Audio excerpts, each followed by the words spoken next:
The United States has always been an attractive country for the world's population. This presentation will discuss the variety of business-related visas available to foreign nationals interested in living, working, and investing in the United States. Our first segment discusses the Specialized Worker, or H-1B visa. To understand the worker, we must first look at the general population impact of immigrants, the responsible government agency role, the U.S. employer's issues, and the obstacles that must be breached by legal alien workers to get a U.S. job and then to house themselves and their families. Our presentation focuses on the Florida market because of its unique historical and current appeal to the immigrant specialized worker. Your hosts for this presentation are Nicola Chin, founder of Celtic Wind Investment in Western Florida and an E-2 visa status holder. Ivan Piedrahita is a practicing attorney in Western Florida.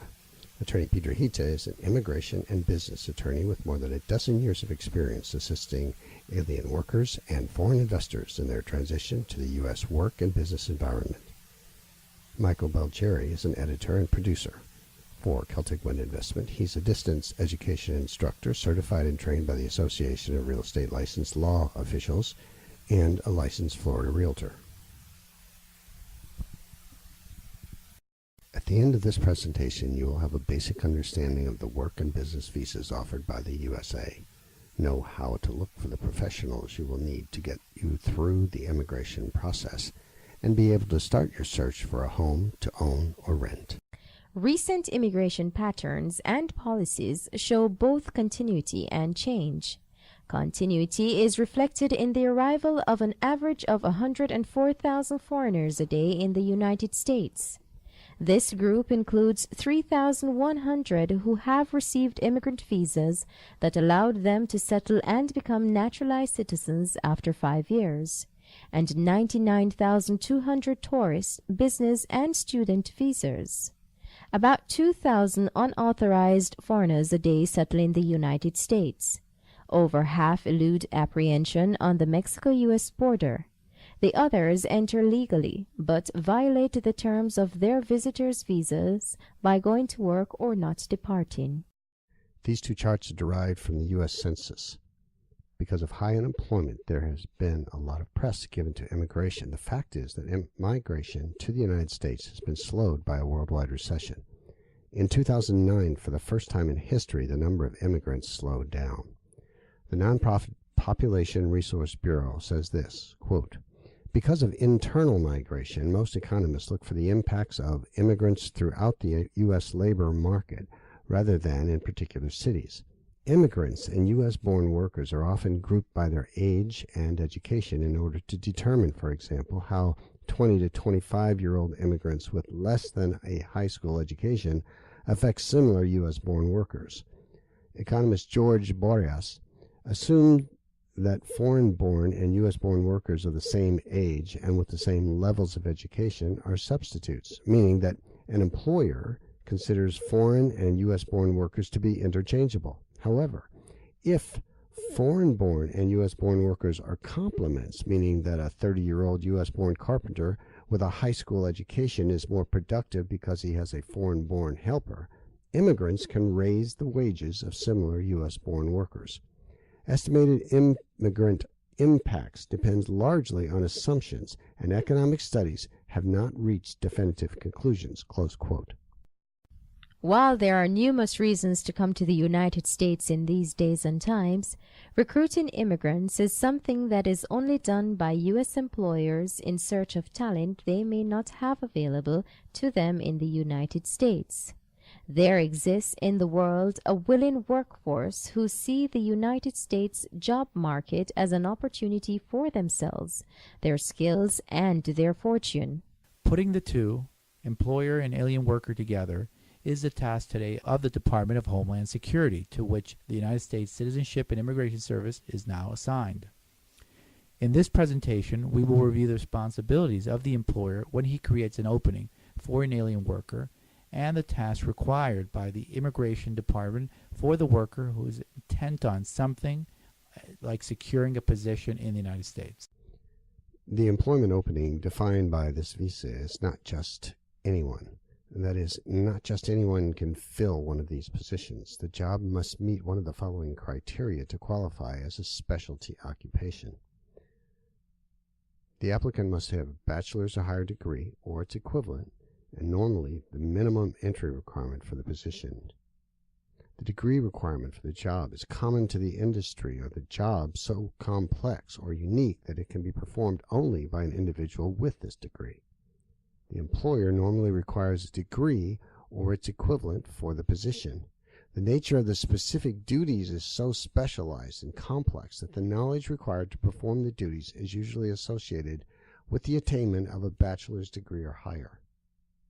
H-1B visas have an annual numerical limit of 65,000 visas each year. The first 20,000 petitions filed on behalf of beneficiaries with a U.S. master's degree or higher are exempt from the cap. Additionally, H-1B workers who are petitioned for or employed at an institution of higher education or its affiliated or related nonprofit entities or a nonprofit research organization or a government research organization are not subject to the numerical cap. These workers are non-immigrant workers, that is, their stay is limited to 3 years, extendable to 6. Spouse and unmarried children under 21 can join the worker. It is the most sought-after visa in the United States. One reason for this is its dual intent provision. Foreign nationals entering in most non-immigrant visa categories should not have the intent to remain permanently in the United States. In most circumstances, a foreign national who wishes to come to the United States as a non-immigrant should 1. Maintain a residence abroad, which he or she has no intention of abandoning, and 2. Is assumed to be an intending immigrant unless the contrary is established. Now, the doctrine of dual intent dictates that you can enter and remain in the U.S. lawfully as a non-immigrant while at the same time not actually maintaining a foreign residence and or have an immigrant intent. Now, the H-1B is one of the several dual intent doctrine visas that allow you to apply for a green card while also being a non-immigrant temporary worker. Obtaining an H-1B visa begins with the needs and activities of an employer, not a prospective employee's desire to work in the United States. Understand that a published H-1B position as found on an internet job site is based on more than just the ad for the position. The position offering is following a protocol defined by the Department of Homeland Security, and the employer has had to apply to the U.S. government and be approved to offer the position to the worldwide job force. Falsifying these positions is punishable by fines and imprisonment. The prospective employer must file an approved Form ETA 9035, which is a labor condition application, with the Form I-129 petition for a non-immigrant specialty worker. The United States Supreme Court has provided these guidelines for the USCIS to use in determining the role of the alien worker in the U.S. organization. Now, the employer must submit documentation to the Immigration Service for each of these guidelines before they can hire the specialized worker. Traditional employment of the alien worker means the actual and live control of the work of that worker. It occurs when the hired works at a location owned or leased by the employer. The alien reports directly to the employer on a daily basis. The employer sets the work schedule. The employee uses the tools or equipment of the employer to do the job, and the employer supervises the work. Additionally, provides medical benefits and reports tax treatment to the IRS. Next is the proof for the employer of the right to control an off-site employee. For example, if the hiring authority is an engineering firm or a software firm, and the employee is being shipped to a variety of client sites, the control here is that the employee on the remote site is following the protocols and published practices of their respective hiring firm. The hiring employer provides food and lodging, material and technology, pay and benefits to the employed party throughout their tenure on site.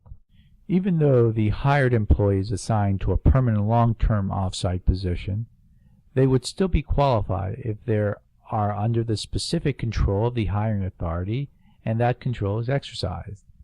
Suppose an architectural firm places an alien architect on a commercial project. The site is out of the state. The employee's contract must state that the employer will provide the instruments to complete the project. The alien architect reports directly to the petitioning authority, who also reviews and provides tasks and assignment benefits and pay to the employee.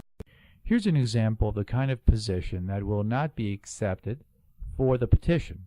The employer is a fashion industry company in the United States that is owned by the prospective employee, who happens to be a fashion consultant. It just so happens that the fashion consultant is the sole operator, manager, and employee of the company. The employee can't be fired and has no outside control telling her what to do. In this case, such a petition fails to meet the USCIS standards. In other words, it fails to maintain a valid employer-employee relationship. There are some exceptions that the USCIS will accept. For example, the H-1B3. Suppose you have a modeling agency that contracts out models to fashion houses and photo shoots. The employee of this agency is a distinguished runway model. The modeling agency and the model have a written contract between them, which includes conditions as to how the agency will serve as advisor, counselor, and promoter for the model. In this exception, the contract states that the agency will receive a percentage of the model's fees for her bookings. Under the H-1B3 exemption, the model is authorized to negotiate her own pay with a contracting fashion house, and the fashion house dictates where, when, and what will be done for that pay. This is an exception because the modeling agency has no right to control the model. It has become the task of the fashion house. The key element of this exception is twofold. The model has no right of control once she is under contract to the fashion house, and she has a written agreement with the modeling agency who brought her to the United States. Now let's turn our attention to the specialized worker himself or herself. To be eligible for this visa category, you must meet one of the following criteria. First, you can document that you have completed a U.S. bachelor's or higher degree required by the specific specialty occupation from an accredited college or university. Optionally, you can prove that you hold a foreign degree that is the equivalent to a U.S. bachelor's or higher degree in the specialty occupation. Another way is that you can show that you hold an unrestricted state license, registration, or certification which authorizes you to fully practice the specialty occupation and be engaged in that specialty in the state of intended employment. Finally, you can provide independent and acceptable verification that you have education, training, or progressively responsible experience in the specialty that is equivalent to the completion of such a degree, and have recognition of expertise in the specialty through progressively responsible positions directly related to that specialty. A worker visa in the United States begins with a documented job offer, not a desire to find a job. The Internet can play a pivotal role in the job search, but until the company makes you an offer in writing and you accept it, coming to the U.S. on a worker visa is not possible. A U.S. worker's background and skills are relatively simple compared to their alien counterpart. While both submit a resume to the prospective employer, verifying the truth of the information for the U.S. worker is a matter of checking public records, educational records, and employers from the past. An actual, quote, verification industry, unquote, has sprung up to provide foreign workers with not only translations of their documentation, but expert analysis of their foreign education and prior work history. The USCIS looks to third-party U.S. organizations to provide documentation of legal worth and pertinence to the case of an alien worker. Central to each of these organizations is their background check and documentation process, both for one as a potential worker and for the employer. While in the case of applying for a worker visa as a specialist, you must have a job offer. These services can be hired by prospective alien workers ahead of time so that the compiled resulting information can be used by the worker during their job application process. In fact, the use of this documentation as a self-marketing tool by the foreign worker seeking a U.S. position will be viewed favorably by U.S. employers, both because of the content and background information that it will provide the decision maker, and for the time it will save in bringing the new hire on board. The alien worker, unlike his U.S. counterpart, will also need the services of an immigration attorney. The price tag for both the legal and the expert background documentation will range from $4,000 on the low side to as much as $10,000 on the high side, depending on which service you hire and which immigration attorney you employ. Next, we look at the L1A, or intra-company transferee. While similar to the H-1B worker visa because it is a business-driven visa status, the L1A is not structured around the hiring of an alien worker. Rather, it is based on the transfer of a current employee from some other country to the United States for either a specific work interest or a corporate activity not related at all to the company's products and services at home. There are some advantages to this type of visa. There are no treaty requirements or quotas. This visa could later lead to permanent residency in the U.S. for individuals and the individual's family.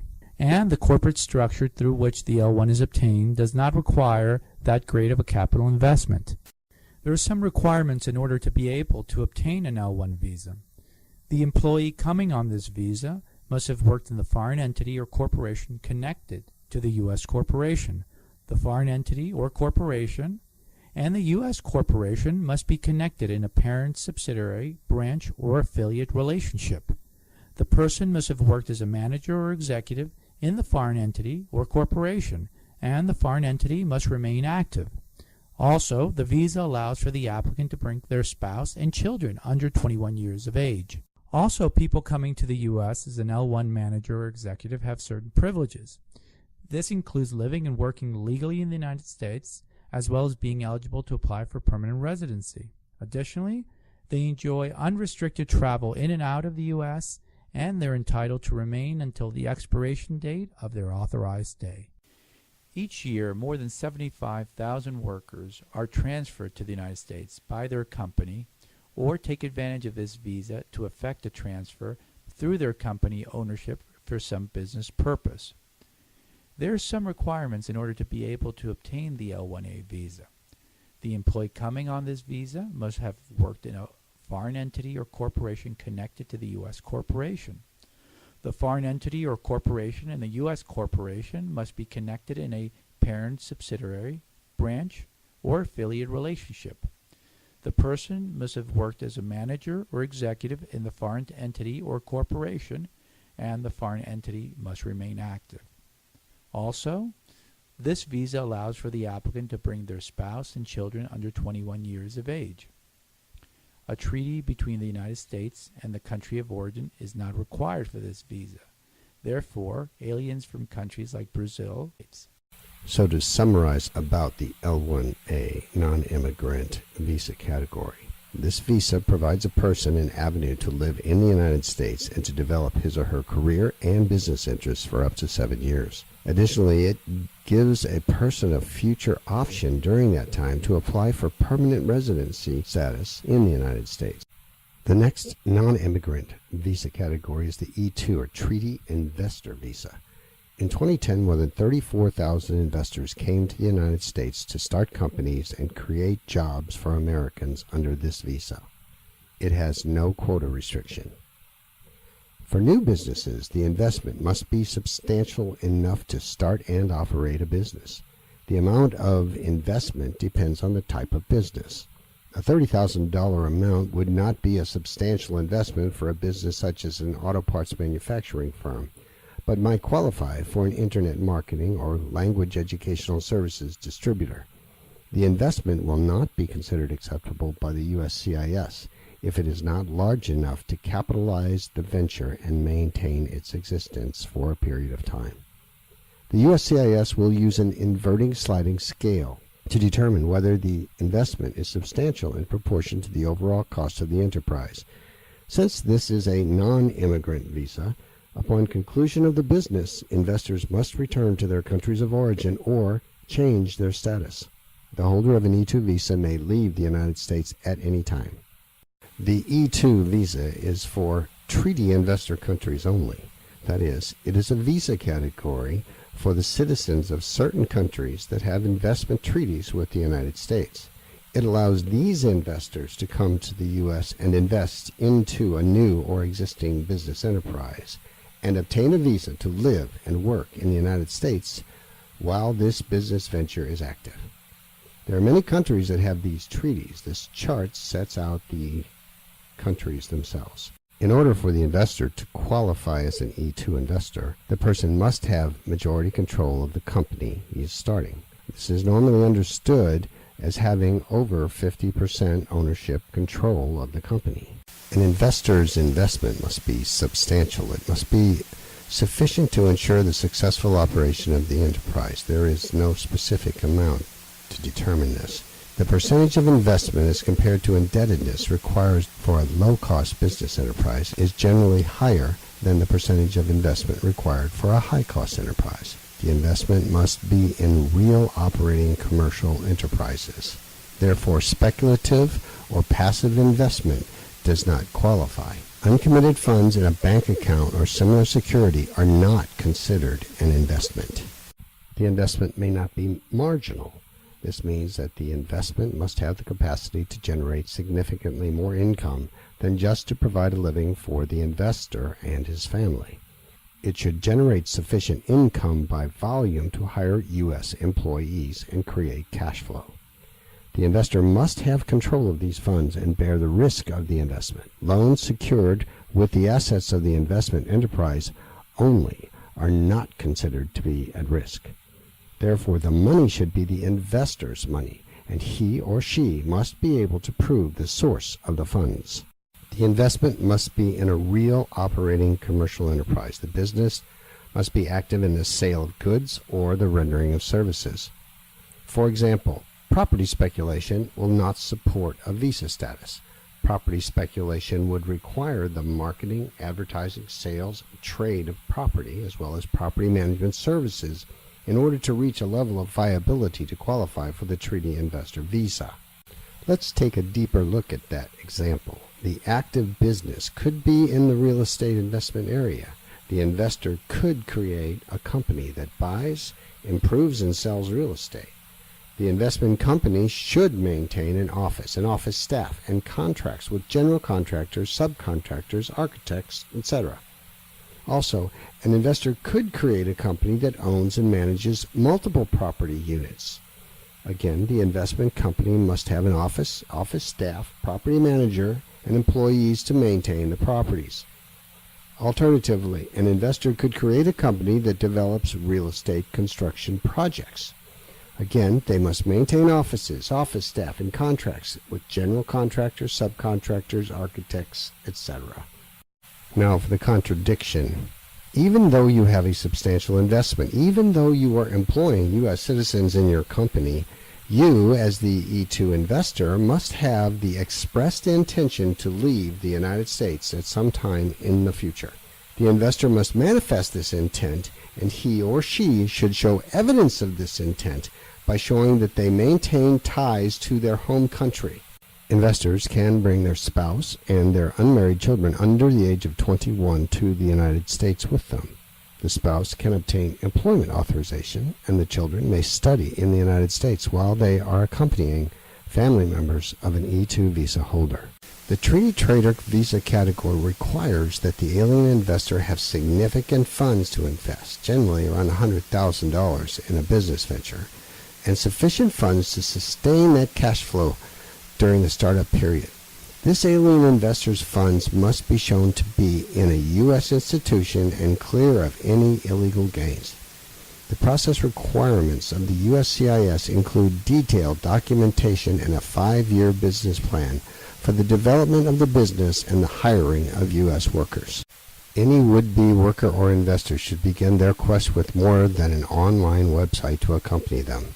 One simple but critical reason for having a U.S. immigration attorney is the submission itself.